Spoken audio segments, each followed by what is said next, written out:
लगता है। वो दूसरे मंजिल की गैलरी बैठ के झाड़ू लगा के बैठ के पोछा लगा रहे थे। मैंने बोली दीदी आपने क्यों पोछा लगा रहे हो, आपको तो मतलब आएंगे कोई और पोछा लगा देगा, हमारा है जो काम भी करते हैं बच्चे लोग वो भी कर लेंगे, आप क्यों कर रहे। तो बोले और भी उनको काम है, उनको और भी काम कर पाएंगे, हमको ये जो मौका दे दीजिए सेवा करने के लिए। ऐसा नहीं है कि उनके पास कुछ नहीं है, करोड़पति है सब कोई, ऐसा कुछ नहीं है, ऐसा नहीं है, लेकिन एक मन का भाव। तो हम यहाँ आश्रम में आके श्रम करने के लिए आए हैं। आश्रम का मतलब क्या, आओ और श्रम करो। तो इस तरीके से ये दोनों परिवार में मेरा नतमस्तक हूं मैं। ये दोनों परिवार का मैं कर्जा नहीं चुका पाऊंगी ना, उनका बच्चे भी, दोनों परिवार की बच्चे छोटे छोटे बच्चे हैं, उनका उम्र है घूमने फिरने की, फिर भी उन्होंने यहाँ आके सेवा कर रहे हैं, काम कर रहे हैं, खड़े हैं आपका बात सुनने के लिए। तो इन लोगों का जो श्रम है वो सार्थक हो, वो सफल हो, इसके लिए हम प्रभु से प्रार्थना करेंगे कि ये 10 दिन का शिविर जो है वो सफल हो। और आप लोग अगर करोगे रसाहार तो विनोद जी को, सुरेश जी को बहुत खुश लगेगी कि माँ आपका इज्जत इन्होंने रखे, माँ का बात इन्होंने रखे और इन्होंने रसाहार पे रहे और निर्जला पे रहे। तो इनके दोनों के मन में इतनी खुशी का फूल खिलेगा और उनका दुआएं आपको लगेगी, तो वो दुआएं लेके हम और स्वस्थ होंगे, शरीर निरोगी होगा, काया तो कायाकल्प होगा ही, मन भी कायाकल्प होगा और आप आत्मा में आपकी स्थिति होगी। तो ये सब हमारे सदगुरुदेव की कारण हुआ है। स्वामी अखंडानंद गिरी जी महाराज जी, उनका एक ही बात थी, बार बार उन्होंने एक ही लाइन गाते थे कि जिंदगी बंदगी ही जिंदगी है, बंदगी ही जिंदगी है। वो हर समय यही बोलते हैं थे, बेटा कुछ करने की जरूरत नहीं है, बस बंदगी करो, आपकी जिंदगी बन जाएगी। बंदगी करो, बंदा बनो। अभी आप बंदा नहीं बने हो, अब बंदा बनने के लिए बंदगी करना पड़ेगा, तप करना पड़ेगा।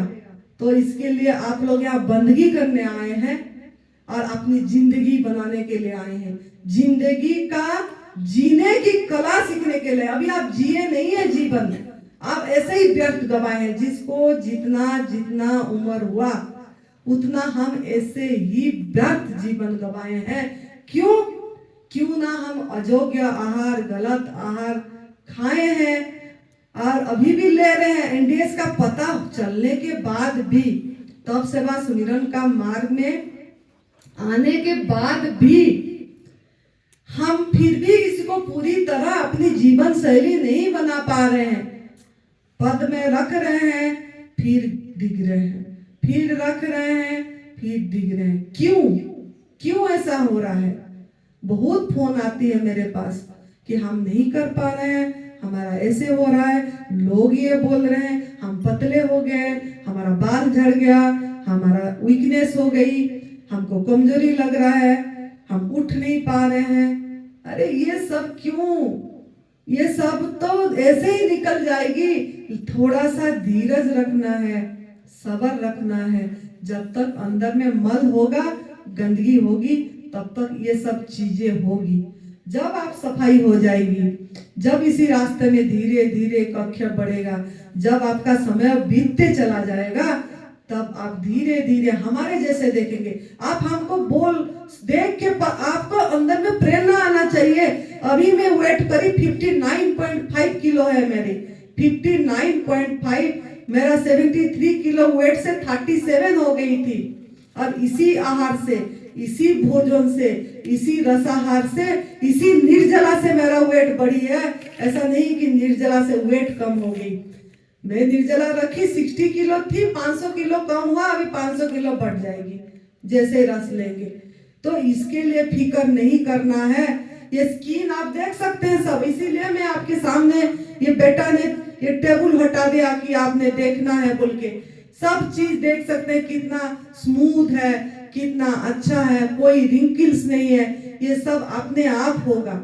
लेकिन आपको थोड़ा तप करना पड़ेगा। ये तप के लिए आए हैं हम।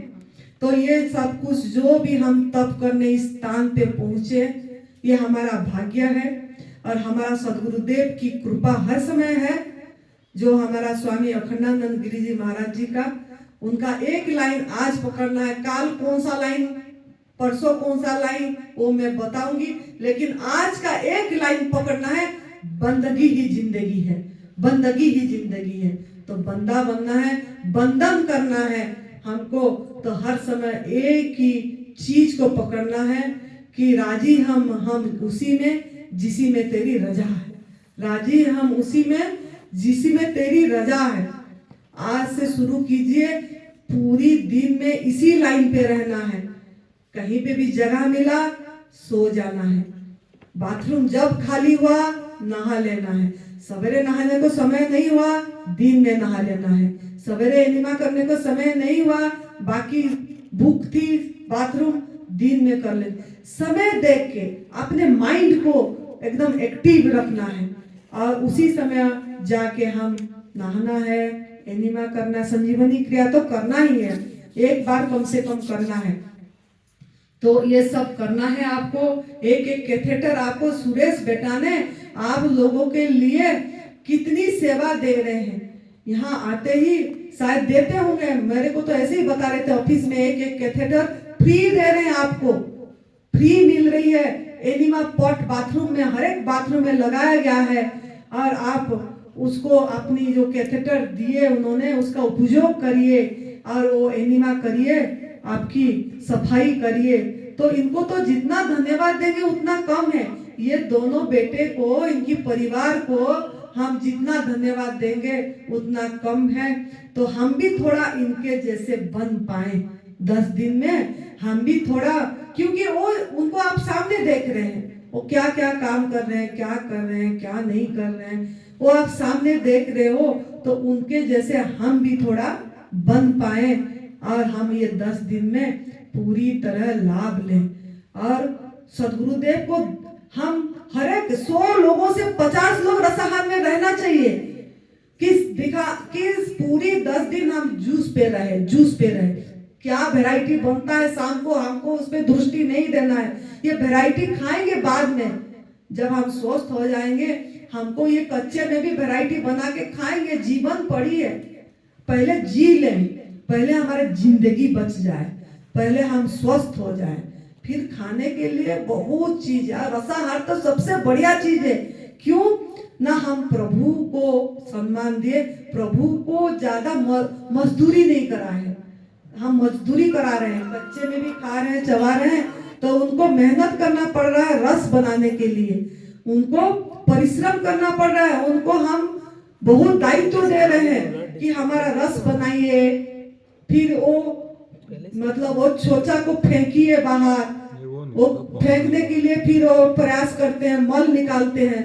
तो इससे तो अच्छा मेहनत करना न दे प्रभु को, उनको उल्टा कम मेहनत करना दे और उल्टा उनको ये समय दे, मौका दे कि हमारा सफाई करें। हमारा जहां गंदगी है, जहां हमारा ट्यूमर है, जहां हमारे दर्दे हैं, जहां हमारा जलन है, वो सब में उनका हाथ जाए, वो सहलाए, टच हो और वो चीज निकाले। उनके लिए समय कब होगा ये? जब आप रसाहार पे रहेंगे, रसाहार पे रहेंगे तो ये हो पाएगा। और गुरुजी को पास होना चाहिए कि इतने लोग रसाहार पे रह पाए और निर्जला कर पाए। तो इसलिए आप लोगों को मैं इतनी उद्बोधन दे रही हूँ, क्योंकि हम खुद करते हैं। अगर हम नहीं करते तो हमारा बात आपको लगती नहीं। लेकिन अगर आप माँ पार्वती जी की, शिव भगवान जी का इज्जत रखना चाहते हैं, उनको सम्मान देना चाहते हैं, आनंदी माँ को सम्मान देना चाहते हैं, तो सुरेश बेटा, विनोद बेटा और सदगुरुदेव को दिखाना है, हम मिल के दिखाना है कि माँ का बात में दम है, माँ का बात में दम है। माँ के अंदर में जो प्रभु प्रकट हो रहे हैं, जो बोल रहे हैं उसी बात पे दम है, उसी बात में हम भरोसा करके चल पड़े। आज से रसाहार पे रहिए और देखिए क्या चमत्कार हो रहे हैं। चमत्कार यही देख के जाएंगे आप, मिराकिल यही देख के जा रहे हैं, जाएंगे और खुद सुना के जाएंगे। तो आज यहाँ पे आप संकल्प करेंगे, गुरुदेव को प्रणाम करिए, सदगुरुदेव हमारा स्वामी अखंडानंद गिरी जी महाराज जी को, और आपका गुरुदेव भी, जिनको आप गुरु मानते हैं, जिन्हीं को पास से आपको कुछ भी मिला है, कुछ भी सीखे हैं, वो सभी को प्रणाम करिए। अब पूरी ब्रह्मांड को, पूरी अस्तित्व को, ये चांद, ये सितारे, ये सूरज, ये पेड़ पौधे, हरियाली, पहाड़, वादियां, फिजाएं, खेत, जमीन, सबको प्रणाम करिए, सबको प्रणाम करिए, सबके सामने झुक जाइए, झुक जाइए, झुक जाइए। बस आपका नमन होना चाहिए। नमन का मतलब क्या है? नमन का मतलब सुने समझेंगे तो नमन भी कबूल होगा।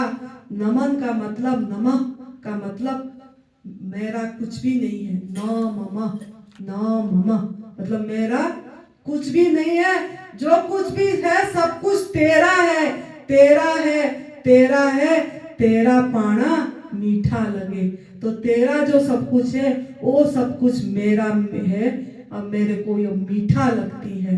तो इस तरीके से नमन करिए कि मेरा कुछ नहीं है, ये शरीर भी तेरा दिया हुआ है, ये सांस भी तू ले रहा है, तो ये शरीर तू दिया है। लेकिन हमने जो गलती से, जो हम कुदरत का नियमों को उल्लंघन करे, उसके वजह से जो हमको दंड मिला है, उसको, उससे भी तू ही शक्ति देगा हमको निकलने के लिए और रसाहार रहने के लिए, फलाहार में रहने के लिए। फलाहार पे नहीं रहना है हमको, रसाहार पे रहना है। निर्जला करने के लिए वो शक्ति आप ही देंगे। तो सबको इसीलिए नमन करके ब्लेसिंग लेना है, दुआएं लेना है कि हम कर पाए, और माँ का बात में दम है ये दिखाना है हमको, और हम यहाँ करके दिखाना है। पहले से बता देना है, जितने दिन संकल्प करना है, मैं 10 दिन रसाहार पे रहूंगा और कुछ दिन निर्जला करूंगा। नाम लिखा देना है ऑफिस पे, कितने जन रसाहार पे रहेंगे, आज ही नाम लिखा देना है, ताकि वो हम कार्यालय से लेके हम दे देंगे हमारा सात्विक रसोई घर में कि इतना जन रसाहार पे है। शाम को मेरे बच्चे को जूस चाहिए, फिर मैं बोलूंगी मेरे बच्चे को शाम को चबा के खाने के लिए नहीं देना है, जूस देना है, तो मेरे बच्चे को जूस चाहिए। तो आप ये तैयार करके इतने जन का रखना। तो आप लोग नाम लिखाना और ये बच्चे लिख लेंगे, जिन्होंने भी 10 दिन रसाहार, 11 दिन रसाहार करना चाहते। बीच में जैसा मन में होगा, निर्जला हो पाएगा तो अच्छी बात है, उसी दिन निर्जला का भी बोल देना है, लेकिन रसाहार का तो करना ही है। तभी हमको फायदा होगा, तभी हमको लाभ मिलेगा, तभी हम यहाँ का जो मेहनत कर रही है बच्चों ने, ये दोनों परिवार ने, उनका परिवार का कुछ कर्जा चुका पाएंगे, कुछ प्रभु का दरबार में हमारा भी हाजिरी लगेगी। तो हाजिरी लगाना है तो रसाहार पे रहना है। और अभी हम इस प्रार्थना करके बल मांगेंगे। पहले गणेश जी को करेंगे, क्योंकि गणेश भगवान ही विघ्न, मतलब हम उनका करेंगे तो हमारा क्या होगा ना, कोई विघ्न नहीं आएगा। नहीं तो अच्छा काम जब करने जाते हैं, जब कोई चीज करने जाते हैं, तब अच्छा चीज, तो उसमें कुछ ना कुछ देवताएं भी नहीं चाहते हैं, क्योंकि वो भी तो इंसान जन्म में आने के लिए तरसते हैं, क्योंकि वो भजन सिर्फ इंसान ही कर पाता है, प्रभु का भजन इंसान ही कर पाता है। तो वो लोग भी विघ्न देना चाहेंगे, असुरी प्रवृत्ति भी विघ्न देना चाहेगा, तो उससे हमको ये विघ्न ना आए। तो इसके लिए हम करेंगे सर्व विघ्न विनाशा